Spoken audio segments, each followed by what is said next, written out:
அருட்பெருஞ்சோதி அருட்பெருஞ்சோதி தனிப்பெரும் கருணை அருட்பெருஞ்சோதி. எல்லா உயிர்களும் இன்புற்று வாழ்க, வள்ளல் மலரடி வாழ்க வாழ்க, கொல்லா விரதம் குவளை எல்லாம் ஓங்குக, நல்லோர் நினைத்த நலம் பெறுக, நன்றி நினைத்த எல்லோரும் வாழ்க இசைந்து. உலக மக்களே, அறிவான் அன்பர்களே, ஆண்மநேய ஒருமைப்பாடுடைய அன்பர்களே, வளர்ப்பமான மக்களிய திருவற்பாவிலிருந்து 6ஆம் திருமுறையில் இருக்கின்ற ஞானசரியை என்ற பதிகத்தில் இருக்கின்ற பாடலுடைய விளக்கங்களை பார்த்து கொண்டிருக்கிறோம். ஞானசரியை என்பது மரணமில்லா பெருவாழ்வை தரக்கூடியது. சுத்த சன்மார்க்கத்தை தழுவி அருட்பெருஞ்சோதி ஆண்டவரை வணங்கி சமயங்களையும் மதங்களையும் மார்க்கங்களையும் சார்ந்த நெறிமுறைகளையும் விட்டுவிட்டு கொலையும் புலையும் தவிர்த்து இறைவனை வணங்கினால் நம்முடைய நிலை என்ன என்பதை தெளிவாக குறிப்பிடுவதுதான் இந்த ஞானசரியை. வல்லப்பெருமானவர்கள் அருட்பெருஞ்சோதி ஆண்டவரால் இந்த பூலோகத்திற்கு ஒரு தாயின் வழியாக வருவிக்க உற்று சமயங்களையும் மதங்களையும் மார்க்கங்களையும் சார்ந்த நெறிகளை பின்பற்றி கொண்டிருந்த காலகட்டங்களில் சைவ சமயத்தின் தலைவனாகிய சிவபெருமானை ஏற்றுக்கொண்டு எப்படியெல்லாம் வழிபட்டார் என்பதை நாம் ஏற்கனவே பதிவுகளிலே பார்த்துவிட்டோம். சுத்த சன்மார்க்கம் என்பது சமயங்களையும் மதங்களையும் மார்க்கங்களையும் சாராதது. எந்த சமயத்தையும் எந்த மதத்தையும் எந்த மார்க்கத்தையும் சாராத ஒரு மார்க்கம் இறைவனால் உருவாக்கப்பட்ட மார்க்கம் சுத்த சன்மார்க்கம்.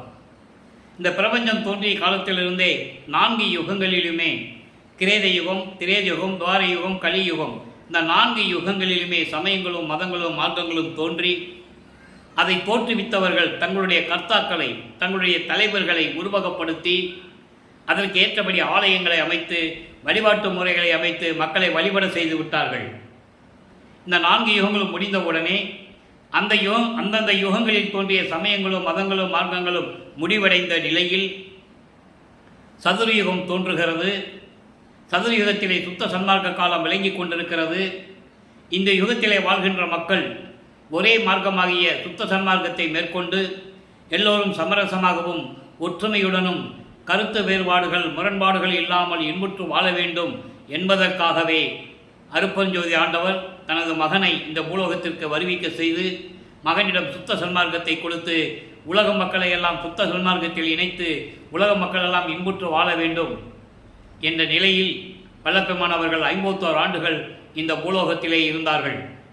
அதன் பிறகு தந்தை தன்னுடன் 2 கலந்த பிறகு அருட்பெருஞ்சோதி ஆண்டவரான நிலையை நம் பின்னாளிலே பார்க்க போகிறோம்.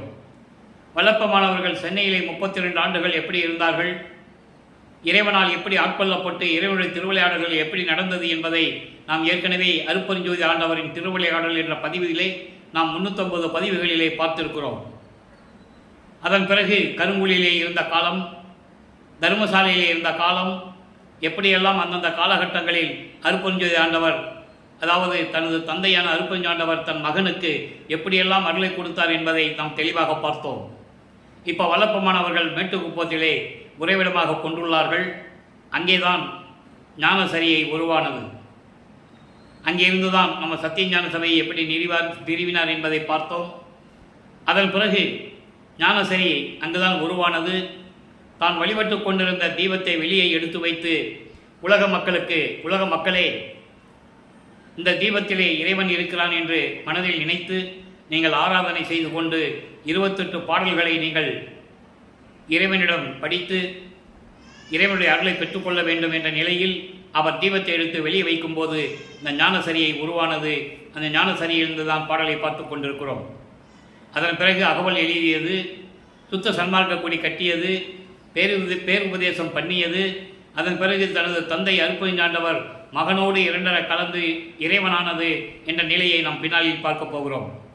ஞானசரியை மொத்தம் 28 பாடல்களை கொண்டது. இன்று 9வது பாடல். கழித்து உலகில் அளவு இகந்த காலம். பாடலை நல்லா கவனிக்கணும். ஏனால் இந்த பிரபஞ்சம் தோன்றிய காலத்திலிருந்து எத்தனையோ புராணங்கள், இதிகாசங்கள், காவியங்கள் எல்லாம் தோன்றின. அதெல்லாம் அவர்களுடைய தலைவர்களை பற்றி பாடியது, உபதேசம் பண்ணியது. பாரதம் என்பது சொன்னது, உபதேசம் பண்ணியது. இப்படி பல நிலைகள் உருவாகி இருந்தன. அதுக்கும் சுத்த சன்மார்க்கத்திற்கு இருக்கின்ற திருவற்பாக்களுக்கும் நிறைய வேறுபாடுகள் உண்டு. அதை தான் சொல்கிறேன், நல்லா கவனிச்சுட்டு வாங்க. கழித்து உலகில் அளவு இகழ்ந்த காலம், உலகெல்லாம் கழிப்படைய அருள்ஜோதி கடவுள் வரு தருணம். மொத்தம் 8 வரிகள் கொண்டது பாடல். 2 வரிகளாக பொருளை பார்க்கலாம். அதாவது உலகில் வாழக்கூடிய மக்கள் அளவு கடந்த மகிழ்ச்சியோடு வாழ்ந்து கொண்டிருக்கின்ற இந்த காலகட்டம், இந்த காலத்தில் உலகமெல்லாம் கழிப்படைய, உலகம் எல்லா உலகங்களும் இன்புற்று வாழ வேண்டும் என்பதற்காகவே அருள்ஜோதி கடவுள் வரும் தருணம். ஏன் அருள்ஜோதி கடவுள் வரும் தருணம் என்று சொன்னார்? ஏற்கனவே மக்கள் இந்த பிரபஞ்சம் தோன்றிய காலத்திலிருந்து தோன்றிய அந்த யுகங்களிலே தோன்றிய கதைகளையும் புராணங்களையும், அந்த புராணங்களில் வருகின்ற பத தலைவர்களையும் கதாபாத்திரத்தில் இருக்கின்ற தலைவர்களையும் நினைத்து நினைத்து,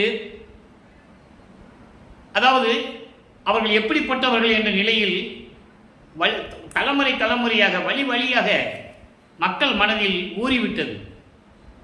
அந்த நிலை மாற வேண்டும். அதெல்லாம் முடிந்து போன நிலைகள். அப்போ இப்போ இருக்கிற மக்கள் சந்தோஷமாக வாழ வேண்டும். இந்த காலத்தில் எல்லா உலகங்களும் இன்புற்று இருக்க வேண்டும். கழிப்படைய கடவுள் வரு தருணம். சுத்த சன்மார்க்க காலத்தில் கடவுள் வருகின்ற தருணம் வந்துவிட்டது, நேரம் வந்துவிட்டது. அருட்பெருஞ்சாண்டவர் வருகின்ற நேரம் வந்துவிட்டது. ஏனென்றால் எல்லா யுகங்களும் முடிந்து, எல்லா சமயங்களும் மதங்களும் மார்க்கங்களும் முடிவடைந்த நிலையில் சுத்த சன்மார்க்கத்தின் தலைவன் அருட்பெருஞ்சோதி ஆண்டவர் அவர் இந்த பூலோகத்திற்கு வருகின்ற நேரம் வந்துவிட்டது. அந்த நேரம் வருகின்ற நேரம் வந்துவிட்டது. தெளித்திடும் எத்தருணம் அதோ எண்ணாதீர். இப்படி நாங்கள் தெளிவாக அறியக்கூடிய ஒரு நிலை எப்பொழுது வருமோ என்று நீங்கள் நினைக்காதீர்கள். எப்போ வர்றது, எப்போ நாங்கள் அறிந்து கொள்ளுவது, தெரிந்து கொள்ளுவது, எப்போ இறைவனுடைய அருளை பெற்றுக்கொள்ளுவது என்று நீங்கள் எண்ண வேண்டாம். நீங்கள் அப்படியெல்லாம் நினைக்காதீர்கள். இதுவேன்னா இப்பொழுதே செத்தாரை எழுப்புகின்ற திகழ் தருணம். செத்தாரை எழுப்புகின்ற திகழ் தருணம் என்பது, செத்தார் என்ற வரிக்கு நான் ஏற்கனவே நிறைய விளக்கங்கள் 5 வருடங்களாக நான் திருவொற்பாவை விளக்கங்களை சொல்லிக் கொண்டிருக்கிறேன். இந்த செத்தவர்கள் என்பது அகவலிலே வருகின்ற விளக்கங்களை நாம் ஏற்கனவே பதிவு செய்திருக்கிறோம். செத்தவர்கள் என்பது இந்த உலகிலே பிறந்து சுத்த சன்மார்க்கத்தை தெரிந்து கொள்ளாமல் இறந்து போனவர்கள். சுத்த சன்மார்க்கத்தை தெரிந்து கொண்டும் பின்பற்றாதவர்கள், அவர்களெல்லாம் இறந்து போனார்கள். அப்போ அவங்க எந்த காலகட்டங்களில் எந்த யுகத்தில் இறந்தார்கள் என்பது தெரியாது. ஏனென்றால் 4 யுகங்களிலுமே, கலியுகம் 1900 ஆண்டுகளிலே முடிந்துவிட்டது.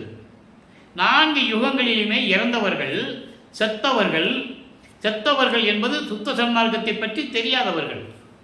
இறந்தவர்கள் என்பது அதற்கப்புறம் சுத்த சன்மார்க்கத்தை தெரிந்த பிறகு அதை பின்பற்றாதவர்கள். இந்த 2 நிலைகளிலும் செத்தவர்களும் இறந்தவர்களும் மறுபடியும் அந்த ஆன்மாவிற்கு மனித பிறவி கொடுத்து இந்த பூலோகத்திலே பிறக்க செய்து அதான் எழுப்புகிறது.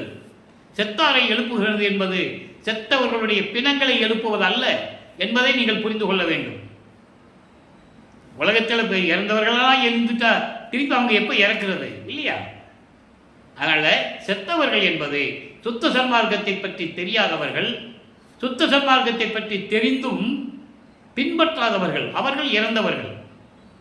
அப்போ இந்த 2 நிலைகளிலும் இருக்கின்றவர்களை மனித பிறவி எடுக்க செய்து, அவங்களை பூலோகத்திலே மனித பிறவி எடுக்க செய்து அவங்களுக்கு சுத்த சன்மார்க்கத்தை கொடுத்து மீண்டும் அவங்களுக்கு மரணமில்லா பெருவாழ்வை கொடுக்க வேண்டும். அந்த தருணம் வந்துவிட்டது. இதுதான் நேரம். அப்போ இந்த நேரம் எழுப்புகின்ற திகழ் தருணம் வந்துவிட்டது. இதுதான் அந்த நேரம், இதுதான் அந்த காலம். இதுக்கு முன்னால் உலக மக்கள் எப்படி வேணாலும் வாழ்ந்திருக்கலாம். மகிழ்ச்சியோடு வாழ்ந்திருக்கலாம், செல்வ செழிப்போடு வாழ்ந்திருக்கலாம். இருந்தாலும் அந்த மக்கள் இன்புற்று வாழ வேண்டும், உலகங்களெல்லாம் சிறப்பாக இருக்க வேண்டும் என்பதற்காகவே இறைவன் செத்தவர்களை எழுப்புகின்ற தருணம் வந்துவிட்டது. இறைவன் வந்து கொண்டிருக்கிறார். நல்லா புரிஞ்சுக்கணும். நீங்கள் மனித பிறவி எடுக்க செய்து சுத்த சன்மார்க்கத்தை தெரியாதவர்கள் இறந்த பிறகு செத்த பிறகு அவங்களை திருப்பி கொண்டு வந்து சுத்த சன்மார்க்க அறிவை கொடுத்து அவர்களுக்கு மரணமில்லா பெருவாழ்வை தர வேண்டும். மரணமில்லா பெருவாழ்வு என்பது பிறப்பு என்ற ஒரு பிறவி துன்பத்தை நீக்குவது. இறைவனுடைய திருவடியிலேயே இருந்து கொள்ளலாம். அவனுக்கு இறப்பு பிறப்பு கிடையாது. அப்படிப்பட்ட ஒரு நிலையை உருவாக்குகின்ற தருணம் வந்துவிட்டது. உலக மக்களே, ஒலித்து உரைக்கின்றேன் அலன் நான். இதை ஒலித்து உரைக்கின்றேன் அலன் நான் என்பது இதையெல்லாம் மறைத்து சொல்லுகின்றவன் அல்ல நான். நல்லா புரிஞ்சுக்கணும் நீங்க. இதை மறைத்து சொல்லுகின்றவன் அல்ல நான். வெளிப்படையாக வாய்ப்பறை ஆக்கின்றேன். வாய்ப்பறை ஆக்கின்றேன் என்பது உண்மையாகவே நான் இதை முரசு கொட்டி சொல்லுகிறேன். அதாவது தன்றாடிப்பாங்க. அரசர் காலத்தில் ஏதாவது ஒரு அரசாணையை சொல்ல வேண்டும் என்றால் முரசு கொட்டுவார்கள், தன்றாடிப்பார்கள். அதன் பிறகு மன்னர் ஆட்சி காலத்தில் இது நடந்ததற்கு பிறகு கிராமங்களிலே தன்றாடிப்பார்கள். ஏதாவது ஒரு நிகழ்ச்சியை மக்களுக்கு சொல்ல வேண்டும் என்றால் அதே போலதான். அதுக்கு தான் சொல்றாரு, வாய்ப்பறை ஆக்கின்றேன். நான் மறைத்து உங்களிடம் சொல்லுபவன் அல்ல நான். ஏனென்றால் நீங்கள் எனது உறவினர்கள், என் மக்கள், என் நாடு, என் உலகம் என்று கூறுவார். ஆக நான் இதை முரசாக ஒலிக்கிறேன், சத்தியமாக சொல்லுகிறேன். எல்லோரும் அறியும்படி நான் சத்தியமாக சொல்லுகிறேன். ஒரு சிறிதும் அச்சம் உறேன். இதில் எந்த விதமான எனக்கு அச்சம் இல்லை. இதை சொல்லுவதற்கு எனக்கு எந்த விதமான அச்சம் இல்லை. நான் இறைவனால் ஆட்கொள்ளப்பட்டவன். எனது தந்தை அருட்பெருஞ்சோதி ஆண்டவர், நான் அவரது மகன். இதை நான் சொல்லுவதற்கு பயப்பட வேண்டிய அவசியம் எனக்கு இல்லை. உள்ளபடி உணர்ந்தேன். நல்லா கவனிச்சுக்கணும் நீங்க. உள்ளபடி இந்த பிரபஞ்சத்தினுடைய உண்மைகளை உள்ளபடி எனக்கு இறைவன், என் தந்தை எனக்கு உணர்த்தியதனால் அதை நான் உணர்ந்தேன். உள்ளபடி உணர்ந்தேன். இதுக்கேற்றபடி நான் பின்னாளிலே 2 பாடல்களுடைய விளக்கங்களை தர காத்திருக்கிறேன். அகவலிலே உண்டு. இந்த உள்ளபடி உணர்ந்தேன், செத்தவரை எழுப்புகின்ற தருணம் இது. இந்த 2 வார்த்தைகளுக்கும் விளக்கம் பின்னால் தருகிறேன். ஒளி சிறிதும் அச்சமுறேன், உள்ளபடி உணர்ந்தேன். அழித்திடும் சிற்றம்பலத்து என் அப்பன் அருள் பெறவே ஆசை உண்டேன் வம்பின் இங்கே நேசமுடையீரே. உலக மக்களே, நீங்கள் உண்மையாகவே அருட்பெருஞ்சோதி ஆண்டவராக என் அப்பன் திருச்சிற்றம்பலத்தில் என்னுடைய அப்பன் அருள் பெற உங்களுக்கு ஆசை இருக்கும் என்றால் அருளை பெறுவதற்காக நீங்கள் விரைவில் வந்து சேருங்கள். சுத்த சன்மார்க்கத்திற்கு விரைவில் வந்து சேருங்கள். அன்பான நேசமுடையீரே, என் அன்பு மக்களே, இறைவன் வருகின்ற நேரம் வந்துவிட்டது. இந்த உலகங்களாக வாழ வேண்டும், எல்லா உயிரினங்களும் இன்புற்று வாழ வேண்டும். இதெல்லாம் எப்போ நடக்கும் என்று நீங்கள் நினைத்து கொண்டிருக்கிறீர்கள்? எப்போ வருமோ, எந்த நாளில் வருமோ, ஏதாகுமோ, என்னாகுமோ என்று நீங்கள் நினைத்து கொண்டிருக்கிறீர்கள். அப்படியெல்லாம் நீங்கள் நினைக்க வேண்டாம். இறைவன் வருகின்ற நேரம் வந்துவிட்டது. என் அன்பான மக்களே, விரைவில் வந்து சேருங்கள். நீங்கள் திருச்சிற்றம்பலத்திலே இருக்கின்ற என் அப்பன், என் தந்தை அருட்பெருஞ்சோதி ஆண்டவரை அருளை பெற வேண்டும், அருட்பெருஞ்சோதி ஆண்டவரின் அருளை பெற வேண்டும் என்று ஆசை, விருப்பம் உங்களுக்கு இருக்கும் என்றால் நீங்கள் விரைவே வந்து சேருங்கள். தாமதம் செய்ய வேண்டாம், காலம் தாமதம் செய்ய வேண்டாம். இறைவன் வருகின்ற நேரம் வந்துவிட்டது. எல்லாருமே சுத்த சன்மார்க்கத்தில் சேர்ந்து இறைவனிடம் அருளை பெற்றுக்கொண்டு மரணமில்லா பெருவாழ்வில் நீங்கள் வாழ்ந்து கொள்ளுங்கள் என்று இந்த பாடலில் நமக்கு அருளியிருக்கிறார்கள். இந்த நிலையை செத்தாரை எழுப்புகின்ற தருணம் இது. இந்த நிலையை 106வது பதிகம் சுத்த சிவநிலையிலே ஒரு பாடல் உண்டு. அதையும் விளக்கம் சொல்ல வேண்டிய கடமை எனக்கு இருக்கிறது. நான் ஏற்கனவே கூறியது போல பாடல்களின் விளக்கம் சொல்லுவது நமது கடமை. அதே நேரத்தில் அதில் இருக்கின்ற சூட்சமமான விளக்கங்களை, அதோடு மட்டுமல்லாமல் சுத்த சன்மார்க்கத்தினுடைய நிலைகளை, அதனுடைய உண்மைகளை உலக மக்களுக்கு சொல்ல வேண்டும். காரணம், வல்லப்பெருமான் அவர்கள் வருவிக்க உற்று 203 ஆண்டுகளாகியும் அவர் அருட்பெருஞ்சோதி ஆண்டவராகி 152 ஆண்டுகள் கடந்த நிலையிலும் கூட திருவருட்பாவினுடைய சிறப்பு அம்சங்களையும், அங்கே அருட்பெருஞ்சோதி ஆண்டவர் நடத்திய திருவிளையாடல்களையும், தன் மகன் வல்லப்பெருமானுக்கு அளித்திய அருள்களையும் விளக்கமாக சொல்ல எல்லாருமே தயங்கினார்கள். அதனால இங்கே சொல்றாரு, ஒரு சிறிதும் அச்சமுறேன் அப்படின்னு. என்ன அர்த்தம்? இதற்கு பின்னால் வருகின்றவர்கள் ஏதாவது ஒரு வள்ளலார் ஊழியன் இந்த விளக்கத்தை கூறுவான் என்ற நோக்கத்தில்தான் அச்சம் உரையேன் என்று கூறுகிறார். எனக்கு அச்சம் இல்லை. உண்மைகளை சொல்லுவதற்கும் உண்மையான இறைவனுடைய அருள்நிலைகளை கூறுவதற்கும் இந்த வள்ளலார் ஊழியனுக்கு எந்த விதமான அச்சமும் கிடையாது. காரணம், என் இறைவனால் ஆட்கொள்ளப்பட்டவன். சுத்த சன்மார்க்கத்துடைய நிலைகளை உலக மக்களுக்கு சொல்ல வேண்டும். காரணம், சுத்த சன்மார்க்கம் என்பது எந்த சமயத்தையும் எந்த மதத்தையும் எந்த மார்க்கத்தையும் சாராதது. சமயம் என்பது சைவம், வைஷ்ணவம், கௌவாரம், சௌரம், காணாபத்தியம், சாகதம் போன்ற சமயங்கள் உண்டு. மதங்கள் ஏராளமாக உண்டு. கிறிஸ்துவம், இஸ்லாமியம், இந்து மதம், யூதம், சமணம், பௌத்தம் என்ற மதங்கள் உண்டு. மார்க்கங்கள் கலங்க மார்க்கம், திராவக மார்க்கம், நவநீத மார்க்கம், பஸ்ம மார்க்கம், இந்த 4 மார்க்கங்களும் அழிந்து விட்டது.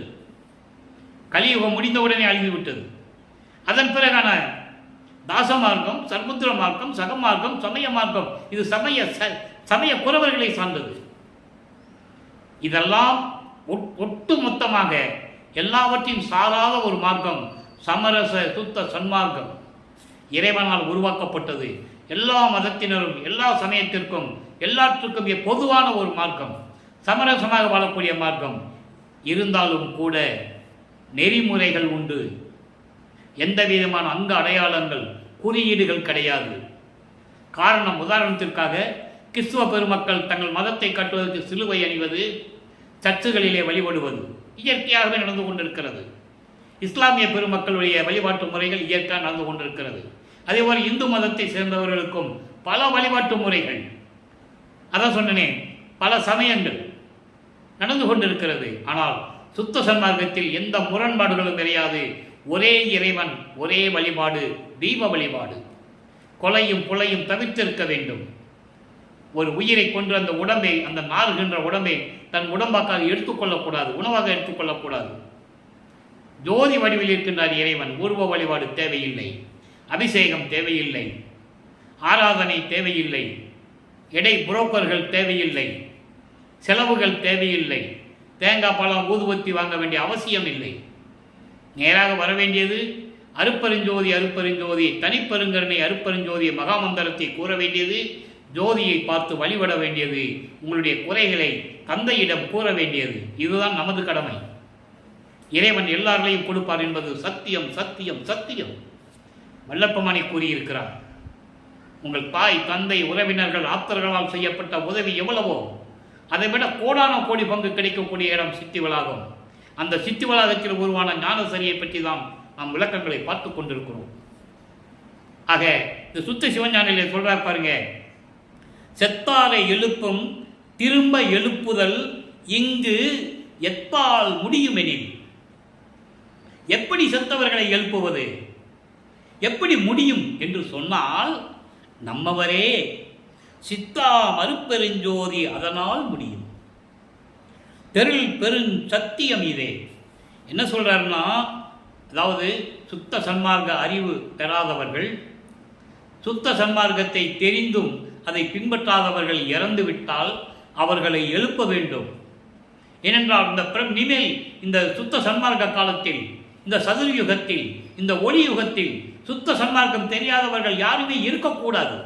அதனால் ஏற்கனவே யுகங்களில் இறந்தவர்கள் அவர்களையெல்லாம் எழுப்பி கொண்டு வந்து மனித தேகம் கொடுத்து இந்த பூலோகத்தில் பிறக்க செய்கின்ற நேரம்தான் செத்தவர்களை எழுப்புகின்றது.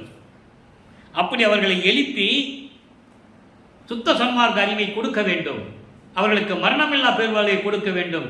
எந்த வகையில் முடியும் என்று நீங்கள் கேட்டால், எத்தால் முடியும் எனில், அது எப்படி முடியும் அப்படின்னு நீங்கள் கேட்கக்கூடாது. அப்படி கேட்டால் கூட அது அருப்பெருஞ்சோதி ஆண்டவரால் தான் முடியும். எந்த சமயத்தையும் எந்த மார்க்கத்தையும் எந்த மதத்தையும் சார்ந்த தலைவர்களால் செய்ய முடியாது. அதனால சொல்லுகிறார், இங்கு எத்தால் முடியும் எனில். அது எப்படி முடியும் அப்படின்னு நீங்கள் கேட்டால், அது எல்லாருடையும் உடைய அருப்பெருஞ்சோதி ஆண்டவரால் தான் முடியும். அப்ப நம்ம என்ன பண்ணணும்? சுத்த சன்மார்க்கத்துக்கு வந்துடணும். தயங்கவே கூடாது. நமக்கு அடுத்த பிறவி தேவையில்லை. நமக்கு தேவை மரணமில்லா பெருவாழ்வு, இறைவனுடைய திருவடி. அப்போ நம்ம சுத்த சன்மார்க்கத்துக்கு வந்துடணும். அதான் சொல்றாரு. அப்படி வந்து விட்டால் இது எப்படி என்றால் இது அருள் நிரம்பிய அருள் வல்லமை படைத்த அருட்பெருஞ்சோதி ஆண்டவர் மீது சத்தியம்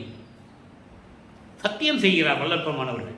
இறைவனே மக்களிடம் சத்தியம் செய்வது நீங்கள் எந்த புராணங்களிலும் பார்த்திருக்க முடியாது. இங்கே அருட்பெருஞ்சோதி ஆண்டவரை மக்களிடம் சத்தியம் செய்கிறார் என்றால் மக்கள் அவ்வளவு அறியாமையில் இருக்கிறார்கள் என்பது அர்த்தம்.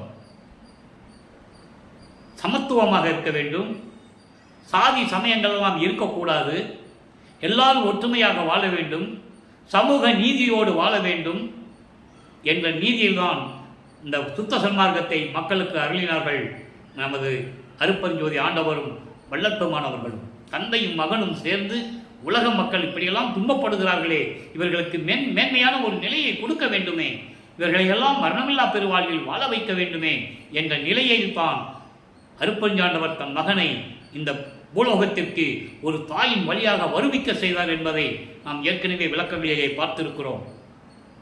இதை அகவலிலே மிகவும் எளிமையாக கூறுவார். ஞானசரியிலே கூறியது மட்டுமல்ல, சுத்த சிவஞான நிலையில் கூறியது மட்டுமல்ல, ஏனென்றால் சுத்த சன்மார்க்கத்துடைய நிலையே அதுதான். அகவல் என்ன சொல்றாரு பாருங்க. அருட்பெருஞ்சோதி அகவலிலே கூறுகிறார், செத்தவரெல்லாம் சிரித்து ஆங்கு எழுதிறன் அத்தகை காட்டிய அருட்பெருஞ்சோதி. சுத்த சன்மார்க்கத்தை தெரியாதவர்கள் இறந்து விட்டால் அவர்கள் எப்படி திருப்பி கொண்டு வருவது என்ற நிலையை எனக்கு காட்டி அருளிய அருட்பெருஞ்சோதி சொல்றாரு. அவரை எங்க அப்பா எப்படி எனக்கு கொடுத்தாரு, அவங்களால் எழுப்பி வரணும் என்ற அந்த திறமையை, அந்த அருள் பாங்கை இப்படிதான் கொண்டு வர வேண்டும் என்ற நிலையை எனக்கு காட்டியவர் அருட்பெருஞ்சோதி. அத்தகை காட்டிய அருட்பெருஞ்சோதி. அத்தகை என்பது சுத்த சன்மார்க்கம். சுத்த சன்மார்க்கத்தை கொடுத்து சுத்த சன்மார்க்கத்தினால்தான் செத்தவர்களை எழுப்ப முடியும். சுத்த சன்மார்க்கத்தை தெரியாதவர்கள் இறந்து விட்டால் அவர்களுக்கு மனித பிறவி கொடுத்து மறுபடியும் பூலோகத்திலே பிறக்க செய்து அந்த ஆன்மாவை கொண்டு வந்து அந்த ஆன்மாவிற்கு சுத்த சன்மார்க்கத்தை கற்றுக் கொடுத்து மரணமில்லா பெருவாழ்வை தர வேண்டும் என்று எனக்கு காட்டிய அருட்பெருஞ்சோதி. எப்படி எத்தால் முடியும் எனில் சொன்னார்ல, அதுக்கு இங்கு விளக்கம் இருக்கு. அத்தகை காட்டிய அருட்பெருஞ்சோதி, அப்படியெல்லாம் எனக்கு விளக்கி காட்டிய அருட்பெருஞ்சோதி என்று கூறுகிறார். அன்பர்களே, திருவருட்பா என்பது சாதாரண பாடல்கள் அல்ல என்பதை நான் ஏற்கனவே 5 வருடங்களாக இந்த விளக்கங்களை நான் கொடுத்து கொண்டிருக்கிறேன். இறைவனால் அருளப்பட்டது. உலக மக்கள் எப்படி வாழ வேண்டும் என்ற நீதி தன்மையை கூறியது. அடுத்து பாருங்க, இப்போ செத்தவர்களை சொல்லியாச்சு. செத்தவர்கள் என்பது சுத்த சன்மார்க்கத்தை தெரியாமல் போனது. இறந்தவர்கள் என்பது சுத்த சன்மார்க்கத்தை தெரிந்தும் பின்பற்ற முடியாதவர்கள். அகால மரணம் என்று கூறுவார். இறந்தவர்களை அகால மரணம். அவர்கள் முழுவதுமாக இந்த பூலோகத்தில் இருந்தால் கூட ஓரளவுக்கு அறிந்திருக்கலாம் சுத்த சன்மார்க்கத்தை பற்றி. அகால மரணம் அடைந்தவர்கள் என்று சொல்லுவார். சுத்த சன்மார்க்கத்தை தெரியாமல் இறந்தவர்களை எல்லாம் எளிந்திட உலகில் அறம் தலை அளித்த அருட்பெருஞ்சோதி. செத்தவர்களை எப்படி எழுப்பணுன்றதை எனக்கு சொல்லிட்டாரு. சுத்த சன்மார்க்கத்தை கொடுத்து அவர்களுக்கு நீ எப்படி வேணாலும் எழுப்பிக்கணும் எங்கள் அப்பா எனக்கு சொல்லிட்டாரு. அதே நேரத்தில் இறந்தவர்களை எழுப்ப வேண்டும். அவர்களை எப்படி எழுப்புவது? அவர்களுக்கு ஜீவகாரிய ஒழுக்கத்தை கூறி தயவோடையும் கருணையோடையும் இருக்க வேண்டும் என்ற நிலையை, சுத்த சன்மார்க்கத்தில் இப்படியெல்லாம் ஒரு நிலை இருக்கிறது. தயவும் கருணையோடும் ஜீவகாரிய ஒழுக்கத்தினால் அவர்களை இறந்தவர்களை எழுப்பி வந்து அவர்களும் மரணமில்லா பெருவாழ்வில் வாழ வேண்டும் என்ற நோக்கத்தில் எனக்கு அத்தனை விளக்கிய அளித்த அருட்பெருஞ்சோதி. அப்படியெல்லாம் எனக்கு அருளை கொடுத்த என் தந்தை அருட்பெருஞ்சோதி என்று கூறுகிறார். ஆகவே அன்பர்களை, செத்தாரை எழுப்புவது என்ற தருணம் வந்துவிட்டது என்றால் நீங்கள்லாம் சுத்த சன்மார்க்கத்தில் வாருங்கள். இறைவன் வருகின்ற நேரம் வந்துவிட்டது. இப்போதுதான் அவர்களை எழுப்புகின்ற நேரம். அந்த ஆன்மாக்களுக்கு மனித பிறவி கொடுத்து சுத்த சன்மார்க்கத்தை கொடுத்து அவர்களை மரணமில்லா பெருவாழ்வில் வாழ வைக்க வேண்டும் நேரம் வந்துவிட்டது. அதான் சொல்லுவார் ஞானசரியில முதல் பாடலே நம்ம பார்த்துருக்கோம். உலகி மரணமில்லா பெருவாழ்வில் வாழ்ந்திடலாம் கண்டி, புனைந்துரையேன் பொய் புகழேன் சத்தியமே சொல்லுகின்றேன் என்று சொல்லுகிறார். அதான் இங்கேயும் சொல்றார், தெருள் பெரும் சத்தியம் இதே. இறைவனே மக்களிடம் சத்தியம் செய்கிறார் என்றால் அவ்வளவு அறியாமையில் மக்கள் இருந்து கொண்டிருக்கிறார்கள். அவர்களை மீட்டு கொண்டு வர வேண்டும். எல்லா சமயங்களுக்கும் மதங்களுக்கும் மார்க்கங்களுக்கும் அவங்களுடைய மதத்திற்கும் சமயத்திற்கும் மார்க்கத்திற்கும் ஏற்றபடி நெறிமுறைகள் உண்டு. கிறிஸ்துவ பெருமக்கள் ஆலயங்களுக்கு சர்ச்சுக்கு செல்லுவார்கள், மசூதிக்கு வரமாட்டார்கள். இஸ்லாமிய பெருமக்கள் மசூதியிலே வழிபடுவார்கள், கிறிஸ்துவ சர்ச்சுக்கு செல்ல மாட்டார்கள். சைவத்தில் அதாவது சிவனை வழிபடுகின்றவர்கள் நாமம் எழ மாட்டார்கள். வைஷ்ணவ சமயத்தை சேர்ந்தவர்கள் திருநீர் அணிய மாட்டார்கள்.